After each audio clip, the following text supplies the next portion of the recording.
လွန်ခဲ့တဲ့နှစ်အပိုင်းခြားတွေတုန်းက Mobile Legends ဆိုတဲ့ game ဟာအခုချိန်ပုံစံလိုမျိုးအကောင်းစားအဖက်တွေအမိုက်သားစကင်တွေတော့တိတ်များများစားစားမရှိပါဘူးကျွန်တော်တို့တွေကလည်း item တွေရောင်းတော့တိတ်မသိခဲ့ကြပါဘူးသူအကြံပြုပေးထားတဲ့ item တွေကိုသာကောက်နှိပ်ခဲ့ကြတာပါအဲ့ချိန်တွေတုန်းကဆိုရင် rank မှာ epic ကိုရောက်တဲ့သူဟာဆရာတစုပါပဲတော်တော်များများက master နဲ့ grand master ကနေရုံးမထွက်နိုင်ခဲ့ကြပါဘူး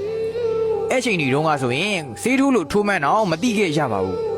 တငယ်ချင်းတွေစုံစုံညီညီနဲ့ချိတ်ပြီးတော့ပျော်ရတာဟာဒီ game ရဲ့အနိဗ္ဗာန်ပါပဲ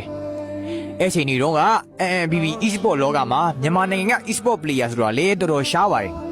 အဲ့ဒီကမှတကယ်ကောင်းတဲ့ player တွေနဲ့ဖွဲ့စည်းထားတဲ့ Bamas Go ဆိုတဲ့အခြားနိုင်ငံကအသင်းတွေကတော့လက်ဖျားခါရတဲ့မြန်မာ e-sport အသင်းတင်ပေါ်ပေါက်ခဲ့ရတယ်ကျွန်တော်တို့တွေကလည်း Bamas Go ရဲ့ပွဲစဉ်တွေကိုအလွတ်မခံပဲအားပေးခဲ့ကြတာပါBamas Go တင်းရဆိုရင်N2 မှာ final ထိရောက်အောင်စွမ်းဆောင်နိုင်ခဲ့ပါတယ်အခုချိန်ထိ Bamas Go လို့လုတ်ပြနိုင်တဲ့အသင်းတွေဟာမြန်မာနိုင်ငံမှာပေါ်မထွက်လာသေးပါဘူး